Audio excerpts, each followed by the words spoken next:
In today's class, we're going to continue with our series theme of building strength in the hips so we can have a very strong base of support against which we can move our spine. So when you move from low in your hips, you have more opportunity for that spine to stay long.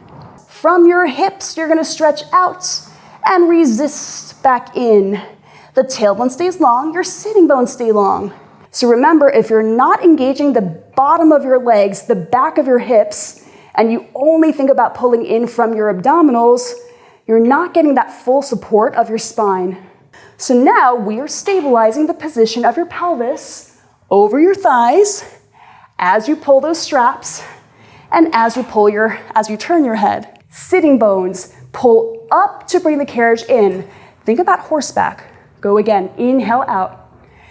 Sitting bones lift up through the crown of your head to close the carriage. Let's do 3 more here.